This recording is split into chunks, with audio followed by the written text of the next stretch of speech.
Greetings, what is up, and a very warm welcome back to the channel. The sun is shining and the magpie is casting. Coming to you guys right now after a period of absence, for which I do apologise, but I've been having some pretty severe technical issues. Random PC freezing and like a complete cardiac arrest of my beloved computer. I'm still troubleshooting and I'm still diagnosing, but I'm at a place now where I'm reasonably happy that I found the cause, so we're going to try a cast and see what happens. I suppose there's a reasonable chance that you guys never hear this because something goes terribly wrong and it just never gets uploaded or the file gets corrupted or something like that. But yeah, basically I have been having some sort of pretty severe hardware deterioration, which I've now narrowed down to my graphics card, which to be fair has put in 5 years of damn good service and hardcore use. You know, graphics cards, they only live for a certain amount of time, and she's been a great one. But lucky for me, I had a spare graphics card, so I've switched over to that one, and if things are working fine, then, well, then normal service will resume. Let's turn our attention to this game, though. Spawning in the south, playing as the Soviets, it's going to be woes. And spawning in the north, playing as the Overcommand West pieces. It's going to be North Korean is Seoul Legitimate, who I'm probably just going to call, I don't know, North or Korean? We'll see. It's quite a long name, that. It's funny, actually. The game even seems to be running smoother, so maybe that graphics card was, like, seriously deteriorated. So let's take a look here at the commanders these guys are packing. Well, I mean, let's cut straight to the bit that I care about. Let's see what Russian commanders we might see. Looks like we've got Tank Hunter Tactics. Ooh, oh, very swish. We don't often get to see this one. As you can see, that gives you the Conscript PTRS package, the PMD anti-vehicle mines, Tank Hunter Ambush Tactics, the Gun Howitzer, and the dreaded PTAB bombing run. So that's a really spicy commander. Not one that we often see, but one of the ones that I'm really glad to have on the Soviet roster, and definitely a spicy one to mix in if you want to keep your opponent on their toes. Does open up some pretty intriguing lines of play. Kind of hoping we're going to see that one, to be honest. That does represent, to me, the most interesting commander on woes' roster. We've also got the Shock Dude and Shock Rifle Frontline Tactics, the IS-2 commander who also gets the Incendiary Barrage and the KV-8. And we've got the Guard Motor Coordination Tactics, that stalwart sort of generalist of the Soviet roster who gives you the 120mm tube and guards and what is it, the vehicle crew repairs and marked vehicle and the T-34-85. Just loads of useful Soviet stuff without being particularly pointed in any particular direction. That will be a squad wipe. Yikes. All right, well, woes going to be playing this game on hard mode then. Losing a squad, as I always say, at the sub 5 minute mark is pretty terrible, and that's going to be some difficult times. So yeah, massive yikes. Wow, it is funny actually. The game is running noticeably smoother. So yeah, I don't know. I don't want to. It could just be placebo effect. I am but a fallible human. It might not actually be running smoother, but it does feel like it is. So we've got a clown car build, which means we've got special rifle command opening here. Looks like we've got quad Volksgrenadiers, so far so OKW from the OKW player. OKW player looking to be running Grand Offensive Doctrine, Luftwaffe Ground Forces Doctrine, and why can't I remember this guy's name? Is this the Breakthrough? No, it is Breakthrough Doctrine.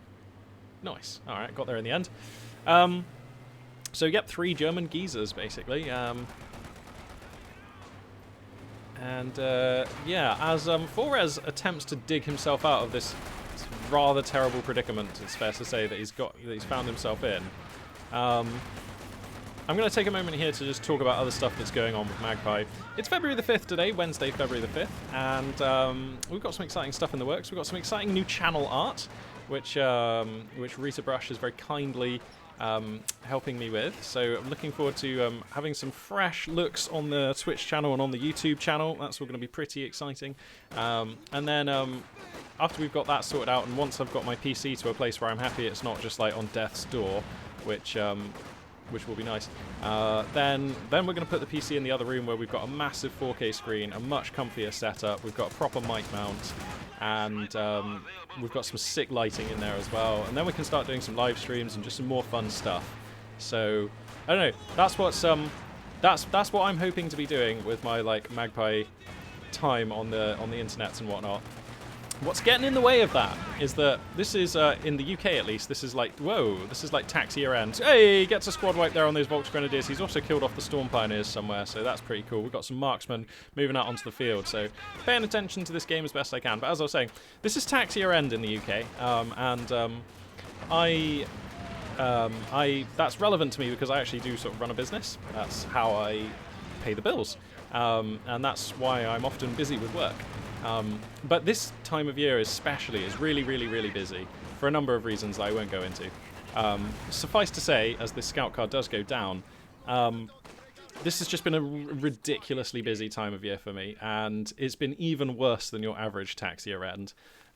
So there's just been a lot of things that have been needing my attention for various reasons. Jesus, the OKW player is down to just 2 squads here. Sorry, this has been quite the reversal of fortunes in this game.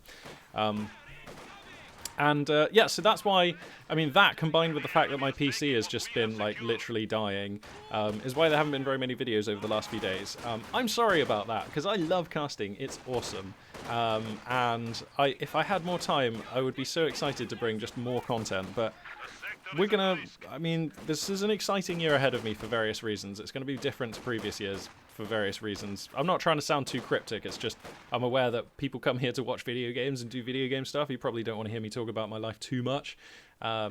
So, yeah, I'm pretty hopeful that in like maybe a month or two, then I'll have a much better idea of where I am and how much time I have for video gaming, and I'll hopefully have a better setup, and we'll have some new channel art and stuff's going to be really cool.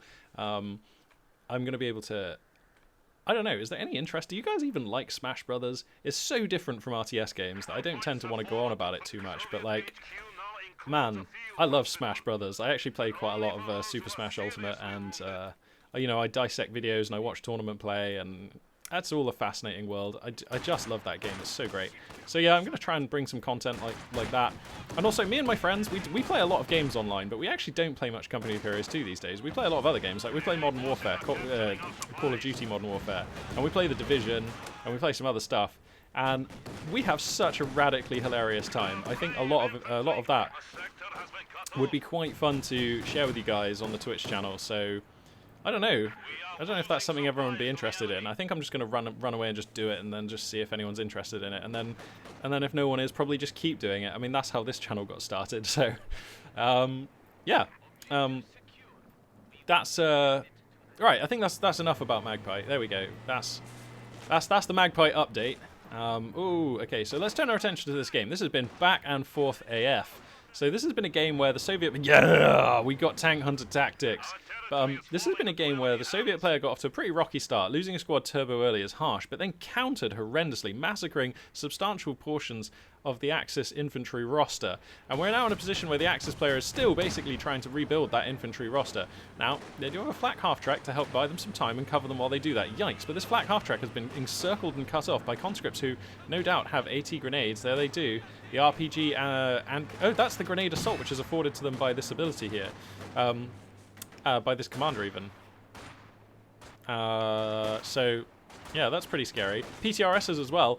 This is a vehicle which the PTRSs are super well positioned to exploit. PTRSs deal large amounts of damage to this, feeding decent veterancy onto your conscripts, and that's something which is really nice to have as a Soviet player. So this flak half-track is a thin and brittle shield, which is keeping the Axis player alive right now, but may not last very long. We'll have to see. All comes down to the micro, the decision-making, the positioning, and the exact fights that they're going to be able to take here. Oh yeah, by the way, this is the winter version of Crossroads. I didn't think I've mentioned the map. But that's what it is. There we go. Going up to double marksman here as Forez. Risk. That is turbo risk. Not sure what I make of that. Yeesh. This is so risky.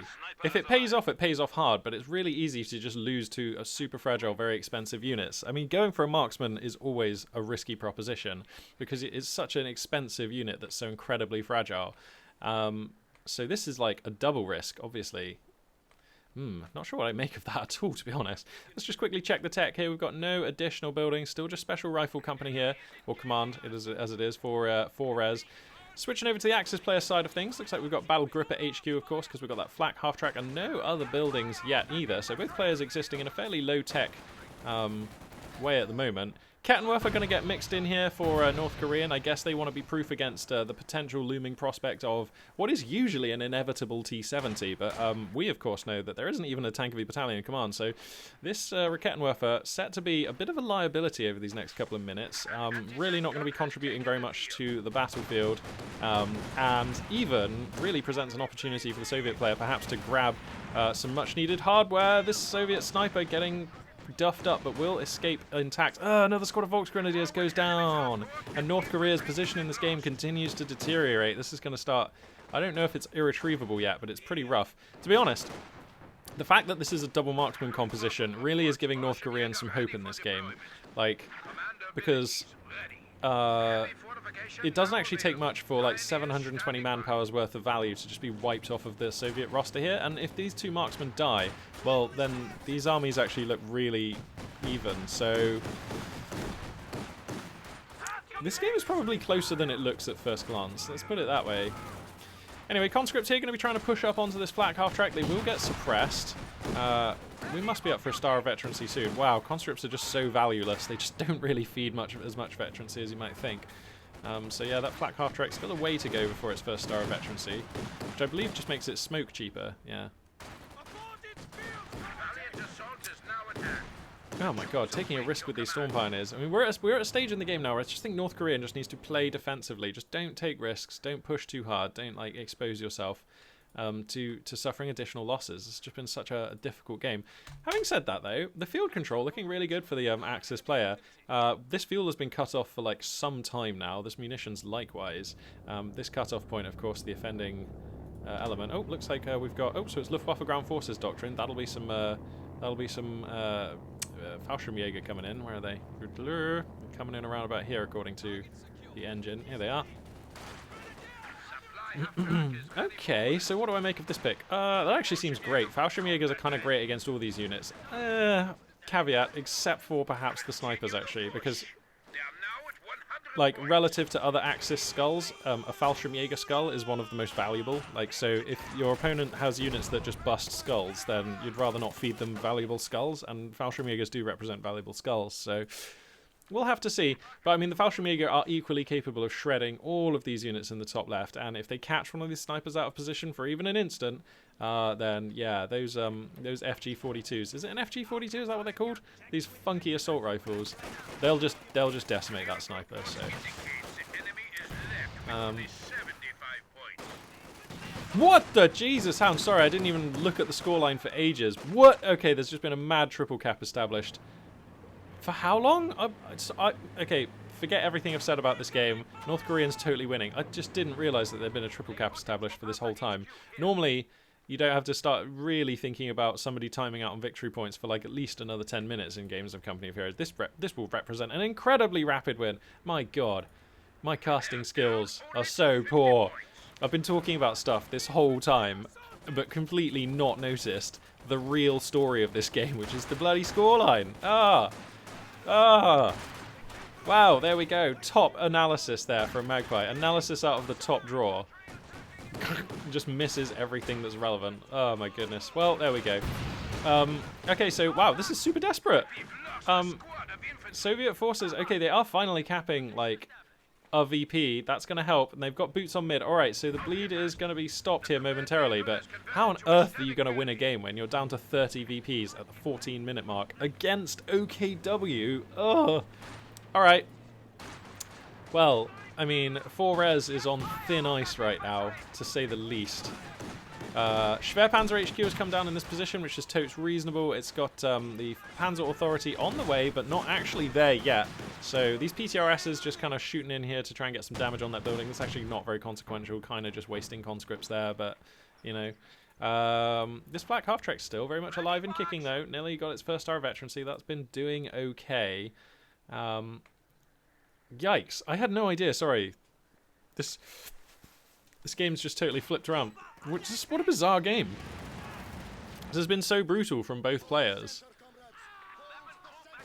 Okay. And we've just got a tiny army from the Axis player, which has somehow been able to command 3 VPs for, like, enough time to very nearly win. So it's just like, what? Just such an unusual game. Whoa, we got some mines here. Those are... Oh, sorry, those are Soviet mines, my bad. Okay, so Storm Pioneer is going to come into mid. They're going to need some help. But the snipers get forced back. Keeping your two snipers right next to each other is like really dodgy. That's just a bad idea. Snipers want to be spaced out so that they can cover each other. If they're both together, then if something threatens one sniper, you have to fall them both back. It's the same deal with mortars and stuff. You usually want them spaced out a little bit so that your opponent can't counter all of your indirect fire, or in this case, all of your snipers with one move. You want to space them out so that if they go for one sniper, then the other one sniper is taking shots. Or, you know, in the example of the mortars, if they push on one mortar, the other mortar is just taking shots. So usually with units that have long range, not always, but usually you want to keep them spaced out so that your opponent has to just sweat harder to deal with them, is, I guess, is what I'm saying. FG42 additional upgrades come down on these Fallschirmjägers, and more Fallschirmjägers coming in. This is now 6 FG42s right here. So that's rough. Okay, now 5, but that's a lot of DPS, and the Axis player is pushing here. Snipers, though, are going to be taxing these Fallschirmjägers. These guys are just clustered up, man. Just micro them individually. What are we doing here? This is so... I do not approve of this marksman micro. This is a little bit rough. Conscript's going to get round behind these Fallschirmjägers. The sniper's going to like come in here trying to hoon in for a shot. This is rough sniper micro. What are we doing? Really? He's probably going to get a squad wipe for it, but this is still rough AF. What the... So... Okay. End of game. Oh, sorry. I see. The VPs have run out. Sorry. I thought there were still some VPs. Huh. Yikes. Okay, well, that's how to win a game in 16 minutes and 40 seconds against Soviet forces. Not something you can often do. I'm going to hop into the live game lobby because that was such a short game and I still feel like casting more. I'm going to hop into the live game lobby and see if there's another suitable game for us to join and have a little look at that.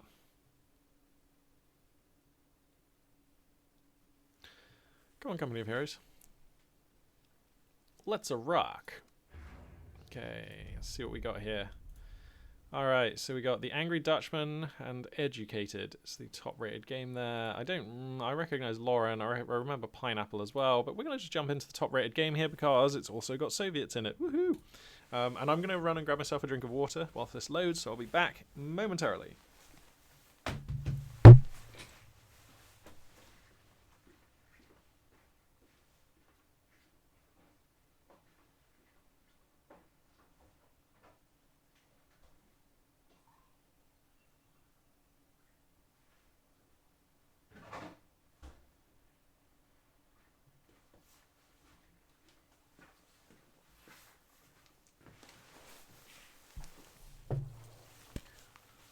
Alright, the Magpie is reinstated, fully hydrated, and we've got a game to be casting. Spawning in the south, spawning in the east, playing as the OKW forces. It's gonna be the Angry Dutchman. And spawning in the west, playing as the Soviets. It's gonna be Educated. And I'm hoping he's going to educate his foe in the ways of using guard motor coordination tactics, Soviet airborne geezer, who's just... This is still my favourite Soviet commander right now. I just have so much fun with this guy. And shock rifle frontline tactics. So, yep, 3 pretty stalwart commanders that we're very much used to seeing. Angry Dutchman has gone ahead and picked Breakthrough Doctrine before I could adequately overview his choices, but he fancies his chances with the Breakthrough Geezer. So that's what he's going to be using. Well, both players are going to move out onto the map. It looks like we've got a conscript opening. This is going to be a techless so far opening for the Soviet player. This is why I like Soviets, right? Right from the first minute go, you just don't know what they're going to do. They have so many choices. They've got 2 different buildings, or the option 3, no building, which just represent completely different play styles depending on what they make. You can go for no building for a couple of minutes and then throw down a building. You can go for no building and then supplement that with commanders. Like they just have such a broad selection of play styles. Like just so many different lines. And I just don't feel like any other faction in the game even comes close, to be honest.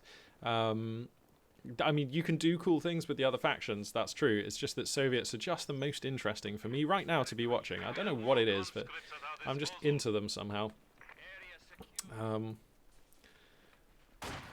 Alright, so the first shots get fired in anger here as some engineers going to find these Storm Pioneers. That ought to be a fight that the Storm Pioneers can, well, at least fluster these engineers away. Conscript's going to be lurking in support, though. I'm sure they'd like to get into this building and start taking some shots into these Storm Pioneers. Looks like actually they're going to pause here to take this point. Panzer Fusiliers going to be joining the field here. Of course, afforded to Angry Dutchman by the Breakthrough Doctrine. So it's going to be a meaty squad there for him. The 6-man squad there.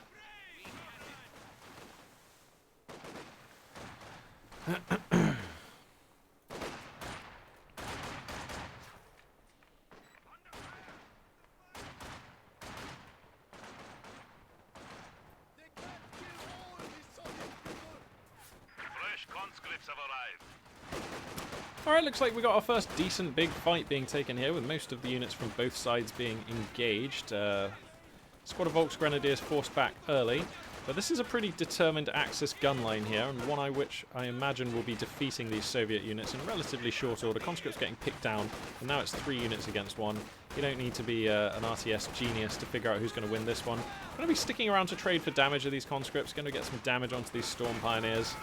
But they'll be forced back. They will be forced back. There we go. Wow, leaving that a little bit late, but they should be okay. I'm a bit concerned about this negative cover. There's probably a world where, like, yeah, he's fine. Yeah, I'm making mountains out of molehills. I was going to say there's probably a world in which he possibly loses that unit, but maybe not. Maybe not. So map control looks like substantially going. Well, actually, it's pretty even. Nearest makes no difference. Even some advantage for the Soviet player, but I don't think it's been like too massive or anything. Looking to get good munitions control though, so we'll see if he's able to realise that advantage. Panzer Fusiliers going to get on into the south. Sorry, they're a 5-man squad of Panzer Fusiliers? When did this happen? I'm sure I remember them being 6. Is that some kind of a... Okay, well, apparently they're just 5 men now. They've probably been 5 men for ages, actually. I seem to be remembering that this change happened like a long time ago. Magpie. Casting out of the top drawer here. Definitely A-grade casting for accuracy, for awareness, for comprehension. Maintaining a high grade in all areas. So, that is the sound of some Soviet air shizzle. So we'll be having some SVD rifles getting delivered for these conscripts to make use of. That will be making them much better able to deal with Axis in these sort of mid-range rifle shootouts that we've got going on all around the map. Mid and close range, I suppose, here, but yeah. So yeah, SVD is going to be coming onto these conscripts. That just like makes them more DPS-y for the low cost of, what is it, 45 actually, 45 munitions. And yeah, this is just one of the cool things that you can do. Still techless right now, but able to get some respectable damage output onto the conscripts. 4 squads of conscripts right now, and I imagine that Educated will be looking to arm like more and more of them with SVDs as the munitions roll in. There it is again, additional SVDs being airdropped in. And yeah, it's nice for conscripts to have access. I mean, you can just research, you can just go for penal troops and just have SVD equipped from squads, but it's nice to have budget SVD equipped squads which you don't need to build the tech building for. It's pretty cool. And conscripts, to be fair, I mean, they're just a very different unit to penal battalions. Oh, hang on, that's a shoe mine right next to a load of conscripts. If they have to fall back, yikes. Okay, there we go. Better to hit the mines now and know about them in advance than get reduced to 2 men and then have to fall back onto the mine. That's really bad. So hitting a mine, but conscripts are actually relatively cheap. It's actually probably cost efficient for Mother Russia to minesweep those mines using human bodies. So that's what they've done there. Ethics aside, it is cost effective.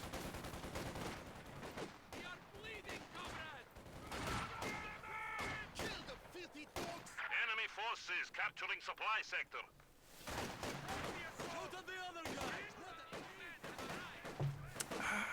And checking the tech for the Axis player, so we've got the Mechanized Regiment HQ here. So I imagine it's going to be a Luke's build. Yep, there's the Luke's coming onto the queue. It's pretty much what we're used to saying. We've also got a tech building here, so it's going to be the Support Weapon Campanier coming out here for Educated. So that is what we usually see. If you're going to go techless, and if you're going to go guards, if you're going to go airborne into SVD conscripts, what you normally want is a flexible and broad array of weapon teams that you can bolster the fighting ability of your conscripts with. So having access to specifically the Zis gun, but also mortars, very useful. Of course, having access to the Maxim is useful, but not super useful because you can just airdrop in Dansek spicy machine guns with this commander. So the value of having the option of the Maxim somewhat ameliorated by the fact that you're kind of, you know, using this airborne commander. But yeah, you definitely, you usually need access to Zis guns at some point if you want to not die as Soviets. And indeed, this Luke's coming out right here. Do we have anti-vehicle grenades? No, we don't. Has anti-vehicle grenade research been started? No, not yet. So, alright. This Panzer II Luke's will have the run of the field for at least a minute here, as there is no reliable or no decent threat to it on the way for the Soviet player. So this Panzer II Luke's may come as something of a nasty surprise. Artillery field officer, sorry, Sturm officer moving out onto the field as well. So the lesser spotted Sturm officer. Remember that he does have Obersoldat and bodyguards, so like his squad is significantly spicy in combat, especially at these early stages in the game where having access to just Obersoldat and models this early is pretty powerful, to be honest. So, yep. Looks like it's going to be a T-70 here. Oh, sorry, I didn't spot. Tank of your battalion commander has finished. Ah, there we go. Well, there we go. So the T-70 is going to substantially check this Panzer II once it's on the field. But, yeah, as I said, there's going to be quite a window of time here where this Panzer II is able to just eradicate Soviet dudes relatively unimpeded. Like, there's just not a lot that's going to threaten this unit for a while. Jeez. Getting close to threatening a squad wipe on those engineers, which would have been nasty. You don't want to lose squads at this point in the game, or indeed any, usually. But just definitely losing a metal detector-equipped squad of engineers would be turbo frustrating for our Soviet player. But he's going to avoid that fate. Now the T-70 is here, and that should be able to counter the Panzer II. Luke's going to announce itself immediately. Sturmoffizier also going to make his presence felt right here. Why is he running in so far with this? What's his plan with this unit? Okay, he's just going to get gibbed and run away. Alright, I'm not sure that that's exactly how Angry Dutchman wanted that one to go. Alright, I'm going to learn my lesson. Look at the scoreline before the game is over, Magpie. Blah, blah, blah, blah. There we go. There's quite the ticket advantage right now for the Angry Dutchman, who, to be fair, has had really good field control, despite the presence of SVDs on these conscripts. Panzer Fusiliers, Volksgrenadiers with Storm Pioneers and a Panzer II have actually been relatively dominant, taking the upper hand in most fights that we've had this game. So yeah, this is a Soviet player right now who is falling behind on terms of the scoreline. Oh yikes, and is actually substantially cut off. This is really annoying. This is actually stopping a lot of super important fuel from reaching the Soviet HQ, and that's a problem. So there are conscripts rejoining that. There we go, it is connected, but that's just a nice blow to have landed there for Angry Dutchman. And also diverting troops into having to do this means that troops are not capturing the victory points, or fewer troops are going for them. Whoa, somebody just punted something at the camera. So yeah, this critical scoreline advantage is continuing to widen, and you never want to be behind against OKW. It feels so bad because they have such a strong late game. Or, I mean, OKW honestly just feels like a faction that can be terrifying in any phase of the game that they set their mind to. But I mean, just especially, you never want to have a ticket disadvantage. Usually, the typical dynamic, or the average dynamic, the dynamic we see most often is that Axis forces are behind in the early and mid game, and then stabilize and sort of like outlast the Allied factions in the late game. And if they already have a scoreline advantage, then outlasting your opponent becomes pretty easy. So, educated here. I mean, we're in the early stages of this game still, but that's a potential scenario that is going to be quite hard to avoid, and educated here is in a nasty spot. Looks like we've got the wind-up toys build here. Looks like we've got both the Panzer II and now the Puma on the field, providing both your anti-infantry and your anti-vehicle needs in two very fast-moving, fun-to-micro packages. So yeah, this is just a super great build that has been an OKW staple, a very useful tool for OKW since like the dawn of time. Anti-tank grenade here is going to donk the Puma, so that's a little frustrating there for Angry Dutchman. Just a little slow to pull that one back, and it will get donked by conscripts. Yeah, the wind-up toys, I mean, it's really good. They're fast, they're mobile, they're relatively difficult to take out on account of that. And they cover you against pretty much all threats through most of the early and mid game. So with Cunning Micro, the wind-up toys can see you right through to the late game. With developing veterancy, they can become incredibly dangerous against all units. You know, a Puma that reaches 3 or more stars is a threat to almost any armoured unit that the Allies can muster. Certainly we're not going to see IS-2s in this game, so pretty much any Soviet armoured unit has to respect this Puma, and if it reaches 3 stars, then the Puma can basically shove any Soviet armoured unit around, except maybe an Su-85 that has the Puma in arc. But even Su-85s have to respect the Puma because it's so bloody fast, and if it gets onto the sides or rear of the Puma, well, sorry, or sides or rear of the Su-85, well, then that Su-85 will be dying. So we've got a Zis gun mixed into the roster here. That's pretty spicy. There will be a decent, the beginnings of a decent counter for the wind-up toys. I think we need another Zis gun, to be honest. How much fuel are we floating? I don't know. I mean, it would be nice to get your mechanized regiment Campanile up. Wait. Yeah, no, it's not up. So, yeah, it would be nice to start thinking about getting some top-tier units here for the Soviet player, but I mean, we have anti-vehicle. I mean, is 4 squads of conscripts and a Zis gun enough against the wind-up toys? I feel like it's enough to hold them off, but not really enough to get a kill. And I feel like if you want this game to go well, you need to start thinking about killing these units before they accumulate too much veterancy, because they are terrifying once they get enough veterancy. So anyway, is this gun barrage going to come down here? The Sturmoffizier in peril. Looks like Angry Dutchman not paying attention. Okay, he does get the squad out of there. The actual Sturmoffizier has been massacred. This isn't Obersoldat who's running away. I assume that he was able to download the knowledge and skills of his Sturmoffizier superior into his little Axis brain, and he's going to carry that information back to base to be plugged into the newly spawned Sturmoffizier, who will be appearing out of the base momentarily. Wind-up toys here, just doing wind-up toy things. Panzer II just giving conscripts. Puma here screening it against the possible advances of a T-70. So that T-70 is going to try and find some value elsewhere on the map, policing Axis infantry who were making gains. The scoreline continuing to open up there, and this is the real story of the game. And the T-70 does also get donked by the anti-vehicle rifle grenade on the Panzer Fusiliers, and that's going to be... That's just time where this where this T-70 is just not going to be active. It's going to have to be repaired. So this is a frustrating place for the Soviet player to be. Oh my goodness me! Axis forces coming through here, going to get onto this fuel point, and Angry Dutchman here just putting together a really nice masterclass of how to keep the Soviet player under control while striking important, meaningful, but not overly committed blows. Like, you know, it's one squad of infantry up here is not like an overcommitment, and if the Soviet player responds to this, it's pretty free to fall them back. But if it works, like it has, then you get their fuel point, and that is super meaningful for an allied player who is starving for fuel and desperately behind you in basically every way. So basically taking low-risk, moderate reward moves here is Angry Dutchman, and that's fine.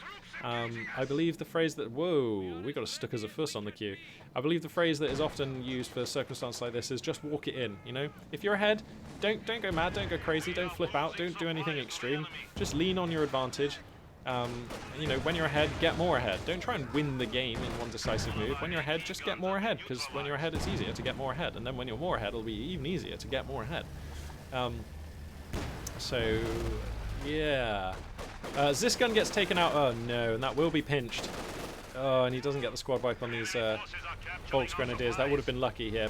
Puma's going to pop smoke here to enable the Zis gun to get out, but it actually is not enough. SVD is going to cut down the Axis crew on that Zis gun. So maintaining the Zis gun is like essential. If you lose the Zis gun, then you really are just... Oh, okay, that's the stickers of us firing. That is a miss. Wow, that was a really speculative barrage. I think I would have liked him to hold on to that barrage and waited for a safer target, because that was highly speculative. So this gun gets recrewed. That's going to face eastwards here momentarily. And now the Panzer II has to respect that. The Puma actually had its engine donked. I didn't see that happening. Or at least if it was on the camera, I wasn't conscious of it. I find that this often happens. I go back and I watch my videos and I'm like, when did this happen? And then if I go back and watch it, it was just plainly on the camera, but my eyes were elsewhere. Probably feels a bit weird for viewers when I'm just like, where did that sniper die? And he was just like right in the middle of the screen. Things like that. Anyway, alright, so there's a bubble of time here. The Axis army actually gets forced off the field. Not for long, but they are now healed, reinforced, repaired, and ready to rock, except for this Puma. But this is just like a minute here. just a moment of breathing space, which I feel like Educated hasn't had pretty much for like the last 10 minutes or more. He's just been constantly fighting and losing to Axis forces. So finally able to access the middle of the map, finally able to try and do something about connecting this fuel. He will get repulsed though. The Axis war machine did not take long to turn these units around and get them back into fighting shape and get them into position even. A Maxim? Really? Is this a Dushka? No, it's a Maxim. Okay. I mean, it's a great choice. It's fine. It's going to really help. It's already doing some good here, but is it enough? I don't know. We kind of need an answer for these wind-up toys, and there are none forthcoming. Let's just check the tech here for the Soviet player. Yikes. No mechanized regiment Campanile either. So, I mean, he's fighting so much fuel and manpower. I feel like he should go for that, because an Su-85 would be very nice. An Su-85 would be a substantial... would I reckon stabilize this situation considerably, because it screens back the Axis armor. It basically, you know, it really does mean that these wind-up toys just cannot access the fight and be where they would like to be nearly so much, because they'll just be constantly getting donked back by an Su-85, which they shouldn't be able to reach. So an Su-85 feels like it would be great here. I don't think any other fuel choice is really worth considering. An additional T-70 is still countered by the Puma. T-34s, yeah, they'd be okay, but I just feel like against this Axis army, not much has to go wrong, and then you just lose your medium tank. Whereas the Su-85 can strike with impunity from further back. Here comes the Stukas of Fuss barrage here. Only getting 3 crewmen off the Maxim. That's going to feed very little veterancy onto it, yeah. So not the most impactful barrage. To be honest, actually, that's probably a best-case barrage. That's 2 in a row now, which Educated has basically dodged for free in terms of these barrages. So this Stukas of Fuss yet to find any meaningful value in the game. But, you know, it's still alive, and whilst it's still alive, there is still hope for it to do something cool. And T-70 here, doing its best to police the front. This gun actually finally finds the Puma, so getting some nice damage onto that, but... I mean, Educated has stabilized the scoreline for a moment here. I mean, he is at 150 under 464. That is rough, but he has stabilized for a moment here. Oh, I don't know, but just immediately Axis forces retake the midline of the map, and they are grabbing the cutoff. Oh, this cutoff has been the cutoff and this fuel point have been exploited by the Axis player so hard this game. Dutchman putting on a masterclass of just knowing when and how to get value out of striking those soft targets. That Zisgun seemed like it was going to be close to giving these Volksgrenadiers, but the shell whistling over their head. Oh, hang on. So, alright, the tech tree has been... Why are we building a T-34? Help me understand. He could afford an Su-85. Why are we building a T...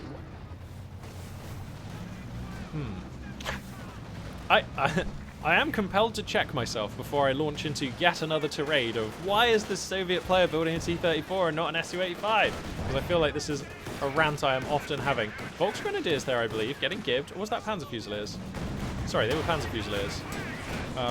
So, okay, achieving a squad wipe here. Dutchman getting a little bit punished for these advances.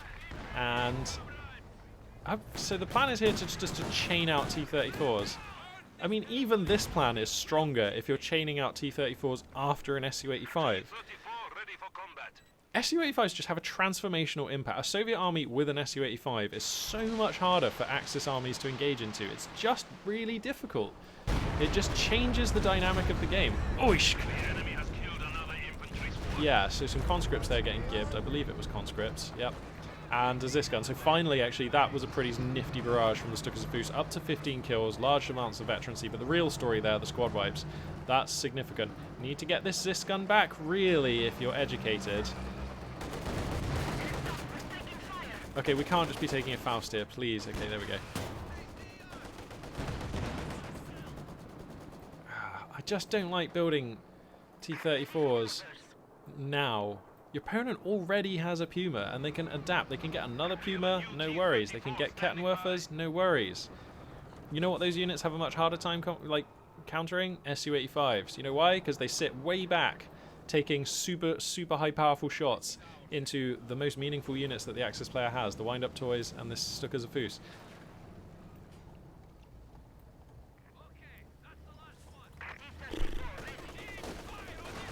Anyway, Anyway, gonna stop going on about the T-34s. I promise I'll try, but Su-85s are just amazing. Anyway, I promise I'll try. Alright, that's a grenade. That'll be a dead Zisgun then. What? That grenade was... Okay, there, finally the Zisgun goes down. It was like a really bad grenade.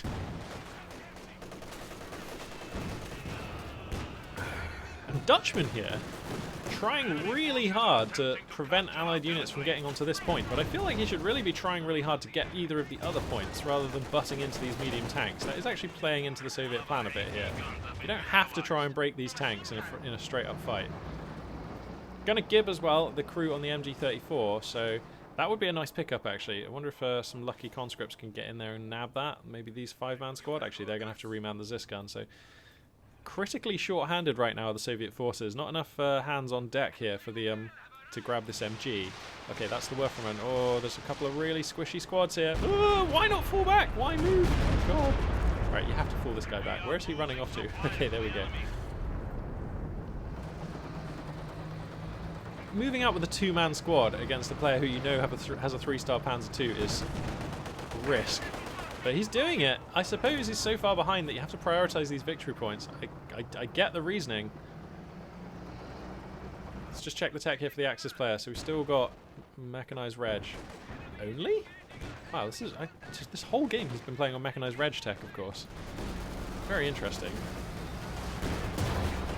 Oh my god, the Puma actually gets pounced on by the 2 T-34s. Well, I mean, so now the T-34s start looking okay. I mean, one of them still dies here, but the simple fact is, this didn't need to happen. Like, Pumas are fast enough, nimble enough, and they have enough range that they actually don't ever need to die to T-34s. Like, something has to have happened. Like, your opponent has to have gotten the drop on you.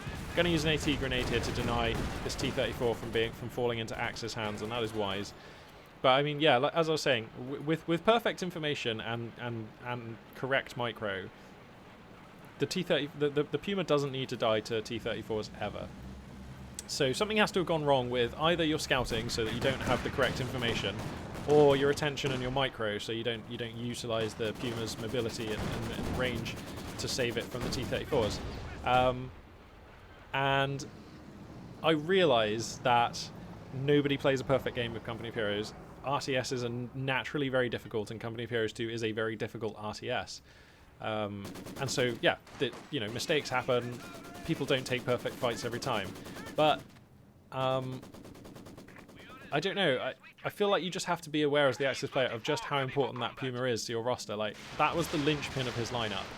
And now he's in a very difficult place with just a Rakettenwerfer, really, to hold off 2 T-34s. Another Puma is being built, and that's going to help, but you'd rather not have spent that fuel there. I'm sure Angry Dutchman had other plans for that fuel, rather than replacing a Puma. I'll be honest, actually, given his resource situation, given his tech situation, I think don't bother teching up, mate. I think just get another Puma, go for double Puma. Why not? Because like T-34s are just the perfect target. They feed so much veterancy, and their armor is just strong enough to be really not very good against the Puma. Like, it's strong enough to count for a lot when the Puma gets hits, because it's an expensive unit, because it has medium tank armor. But it's also weak enough that the Puma pierces it like more often than not. So I think I like going for another Puma, really. If you go for another Puma, you are inviting... What are you inviting as a counter? Like, more Zisguns? Well, I think you can deal with more Zisguns. And if you have 2 Pumas, well, that actually dissuades your allied opponent substantially from going for an Su-85, because with 2 Pumas, well, Su-85s can only point in one direction at once, and if a Puma ever gets round to the sides or rear, Su-85s just die horribly. So 2 Pumas actually is a pretty substantial deterrent against the Su-85, so... Yeah, I kind of think that, like, yeah, go on, spend this fuel on another Puma. I sort of think that that's a good choice, to be honest. And then after that, another Panzer II. Yeah, let's go, like, double wind-up toys build. Let's do it. Double down. I don't know, I feel like that might be okay. Alright, both of these T-34s are stricken. The Puma is here for the stalk, so he's going to try and stalk this medium tank down. And he's going to find it. Oh, that's so unlucky. Hits the wall. Really? Oh, that's terribly unlucky. The Zisgun is actually now involved, so the Puma has to give up the stalking. Ah, that's pretty unlucky for the Puma. Ah, well, you can't get him every time. But I mean, a stricken T-34 is just like such tempting prey for a Puma. That is normally just almost not a free kill, but like a substantial opportunity to vet up. So, yeah. Okay, that's the sound of the Stuckers of First opening up. Oh, that is a miss. That is a perfect miss. He's drawn a line right in between these three units. Very unlucky there for Angry Dutchman. And, you know, let's crack the tack. The map now substantially red. Soviet units have had control of the middle line and, crucially, the 3 victory pawns for most of the last few minutes now. The scoreline beginning to close up a bit. 342 over 146 now. So about 200 ticket lead for the Angry Dutchman. Now 190 even. So that's this is a much better end. Whoa, third T-34. Why not? Why not? Why not? I mean, you've already got 2. They've been okay. Why not build a third? I don't like Su-85s because, yeah, double Puma is actually really good against Su-85, and it is going to be double Puma here for Angry Dutchman. So, all right, the third T-34. In a way, actually, these T-34s are starting to look respectable, and the reason is, if there are 3 T-34s, even with 2 Pumas, it can actually be quite difficult to coordinate a kill on one of them. You can shoot one and ping it down, but the damage from Pumas, at least before they get to 3 stars of veterancy, is quite linear, and it's very easy for your opponent to identify which of the T-34s that you're prioritizing, and then pull that one back. And so it's actually very... What you end up doing is just like severely wounding 3 T-34s, but never really getting the kill on any of them. So I actually think that these 3 T-34s are actually looking quite good now, weirdly.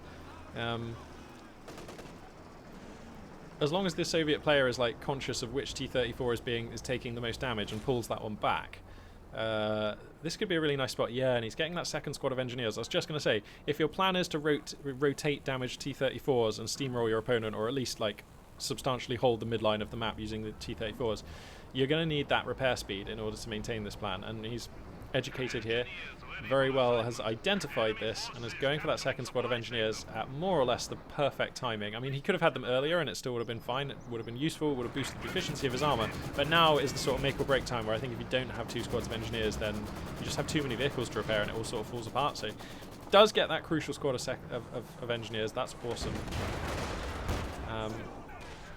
And these Pumas are just not, I think is it 2-star they get the rate of fire, and 3-star they get the potency. Yeah.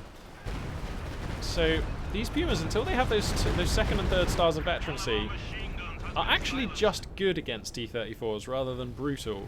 Once they're 3 stars, they make the T-34s look kind of silly.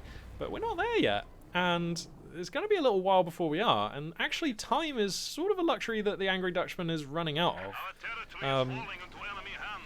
And all this time, the Axis player the Allied player Educated has been like leaping ahead of him in terms of resources. Like the Axis have really only had control over this little bubble of map here for quite a long time now. So double fuel, double muni for the Soviet player has been in place for quite a long time. And Soviets are a faction that can make use of those advantages. Pardon me, there's always buttons to press for the Soviet player where you can just throw munitions in for effect. You can like lay down demo charges, you can be lobbing grenades, you can be clicking fun things like Sturmovik runs. So these munitions are not like meaningless. This is a player who's going to have a use for them. Oh, now we've got the 5-star. Good God, I didn't realize it was 5-star. But the 5-star Panzer II is in a little bit of jeopardy here. The Pumas are going to respond nicely, forming a line here. Panzer II is going to kite back into this line. The Pumas are going to make these T-34s pay for their advance here. But this is the problem now. He can just start rotating the wounded one back. He leaves one of the T-34s behind. Not sure about that call. I think he needs to come in with all 3 here. Ah! Opportunity to get the Lukes. Ah! Sorry, the opportunity to get the Stuckers of Foos, but the Lukes does go down, so nicely done there. The Puma's forced to pop smoke, and that actually working against them, because it means that they just don't get the shots they need on these T-34s. And this is the problem now. These T-34s are just going to substantially outmuscle 2 Vet 0 Pumas. This is a real issue. So, identifying this, Angry Dutchman going to make, I think, the correct adaptation by going for a second Kettenwerfer, because he desperately needs hard AT right now, and a Kettenwerfer is very good at that. In response, I think I'd quite like to see Educated go for a Katyusha. I think that might be the final straw for the Axis player. I just think a Katyusha is going to be very difficult to beat because Katyushas have 2 advantages here. They counter your opponent's hardest AT, these Kettenwerfers, and they basically make it so that you get 1 free pass for Axis squads getting onto the victory points. Like if an Axis squad gets onto a victory point, you can just be like, no, you don't get that at victory point because a Katyusha is going to be shelling it for like the next 15 seconds. And in a game that's so substantially going to come down to the scoreline, that second aspect of value that the Katusha provides is really, really useful. And Katushas, what are they? Like 80 or 100 fuel? They're like not a lot. Here we go. 85 fuel, there we go. So the opportunity cost is actually like relatively low. So I think I like going for the Katusha. Anyway, gonna pick off the machine gun there with the barrage. Here comes the Stukas of Fust fire. Just getting a couple of models off of a couple of weapon crews here. Again, not one of the most impactful barrages. What does 1-star veterancy get these guys? Barrages to be fired with greater frequency. Alright, that's pretty useful. This Maxim gun, overwatching the central VP, although it is kind of already in Axis hands, but... Ooh, this T-34. Oh my god, we're up to quad T-34 now. I had not noticed. That's a lot. Oh no, what is this Puma doing? Oh, yikes. Oh no. Uh-oh, have the wheels come off? Oh no, Dutchman.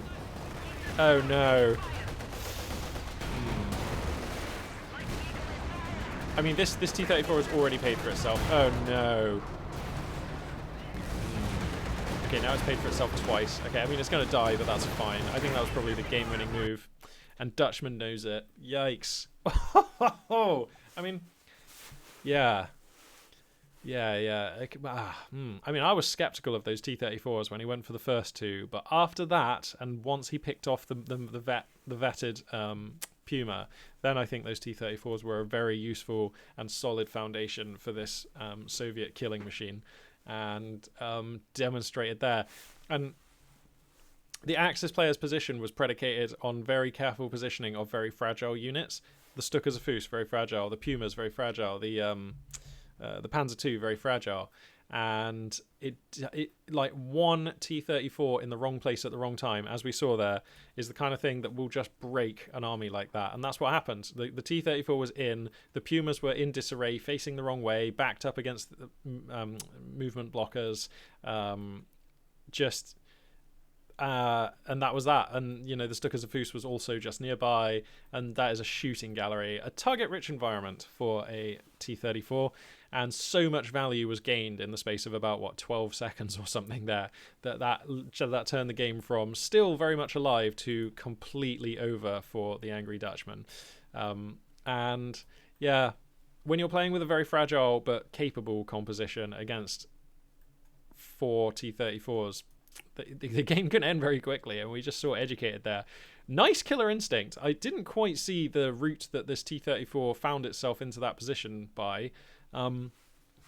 But, I mean, the T-34 was in the right place at the right time, so yeah, Educated there with the correct killer instinct, enduring what was a very brutal early mid-game. I mean, he was substantially far behind. The Dutchman was masterfully manipulating pokes at this fuel point and this cut-off point, and the southern points down here as well, and managing the Soviet roster using the wind-up toys in a pretty much textbook fashion. Things were looking great. But Educated weathering the storm and never taking game-ending damage. Although things looked grim, there was never a moment where he just suddenly lost a couple of squads of conscripts or, you know, just took otherwise horrible-looking damage. He maintained his fighting ability and made good adaptations. The Zis gun, although it's been decrewed repeatedly over the course of this game, has been very useful. I don't know if this is actually the first Zis gun that was built, or if that one literally died and he's rebuilt a second Zis gun. I feel like that is the first Zis gun, though. So, like, literally the piece of hardware, not necessarily the unit, but that Zis gun had really tided him through. It kept him alive against the wind-up toys, checking the Puma from killing off the T-70, and then later on checking the Pumas from killing T-34s. And then he was able to mix in or diversify his roster with a flood of T-34s, which was lovely, and a Maxim, which again had the crew destroyed in various ways by gunfire, by Stukas of Fust rockets, by all kinds of stuff, but just basically made it very difficult for the Axis player to access these middle victory points. And in a game that for Educated was definitely going to be about the scoreline, that's a really clever unit to have thrown in. So yeah, Educated just surviving and incrementally adapting his army to deal with the tech of his opponent, which initially very effective, but once the adaptation's been made, gets crushed. And to be fair, this was a game where the OKW player only built one tech building, the Mechanized Regiment HQ. And, we saw those units be very effective early on, and then we saw their effectiveness drop and drop and drop as the Soviet player adapted. And perhaps this is a warning to OKW players everywhere that it might not be the best idea to rely on units from just one of your tech buildings. Whilst I'm sure that the Angry Dutchman has taken wins this way, and whilst it is definitely possible to win games this way, once your opponent has the correct counter composition, you will need to tech into other stuff. And it is too late, as always in RTSs, it's too late when your opponent has the counter. You need to be teching before then to bring out the thing that counters their counter before they are there. Once we're in this situation with this unit roster up here and like the stuff that he had before he died, it's kind of almost too late. Like if he started building like a heavy Panzer HQ, is that what it's called? Yeah, the gun with the building with the gun on top, the Panzer HQ. If he'd have started building one of those in like the last few minutes of this game, it just probably wasn't going to be on time. He had to be doing that sooner.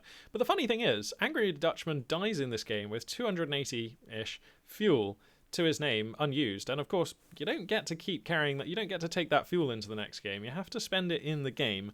And I do sort of wonder why he didn't throw down a Schwerwehrmacht Schlepper and go for another tech building at some point over this game, because no amount of fuel spending in units from this building, I think, was going to save him from this situation. Once we got to 3 T-34s, that's just really too many for the reasons I spoke about earlier. The Soviet player can just rotate the weakened one out, and then you're still dealing with 2 mediums at that point. If your opponent has 1 T-34, obviously you can't do that. If your opponent has 2 T-34s, they can't really repair them or get them back in the fight. And also, once you make them pull back 1 T-34, that's half of their medium tank fighting force, so it is actually still manageable with Pumas. You can still break them, but once they have 3, you have to damage one of them all the way down, and then they pull that one back, and you're still facing 2 T-34s, which is, against a fragile composition, too much.